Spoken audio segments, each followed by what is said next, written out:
সম্মানিত প্রধান উপদেষ্টা আমাদের আজকে আলোচনার জন্য ডেকেছিলেন 3টা 45 মিনিটে।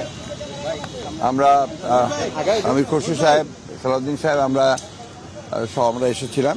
প্রায় 1.25 ঘন্টা আলোচনা হয়েছে, অত্যন্ত ফলপ্রসূ আলোচনা হয়েছে এবং আমরা অত্যন্ত আশাবাদী হয়েছি যে এই অন্তর্বর্তীকালীন সরকার যার নেতৃত্বে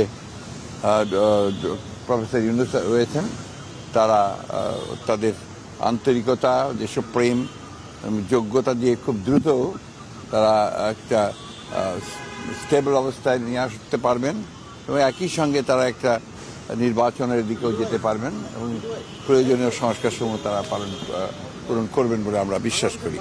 আজকে আমাদের আলোচনা অত্যন্ত ফলপ্রসূ। Thank you, thank you. ওই সবই ওর মধ্যেই পাবেন, ওটা ওনারা বলবেন, ওটা ওনারাই বলবেন যে তারা কতদিনের মধ্যে এটা পারবেন। রাজনৈতিক দলগুলোর সঙ্গে আলোচনা হবে পর্যায়ক্রমে। না, আমরা কোনো তারিখ বলিনি, ওরা প্রয়োজনে ওনারাই তো তারিখ বলবেন, আমরা তো তারিখ বলবো না। ধন্যবাদ।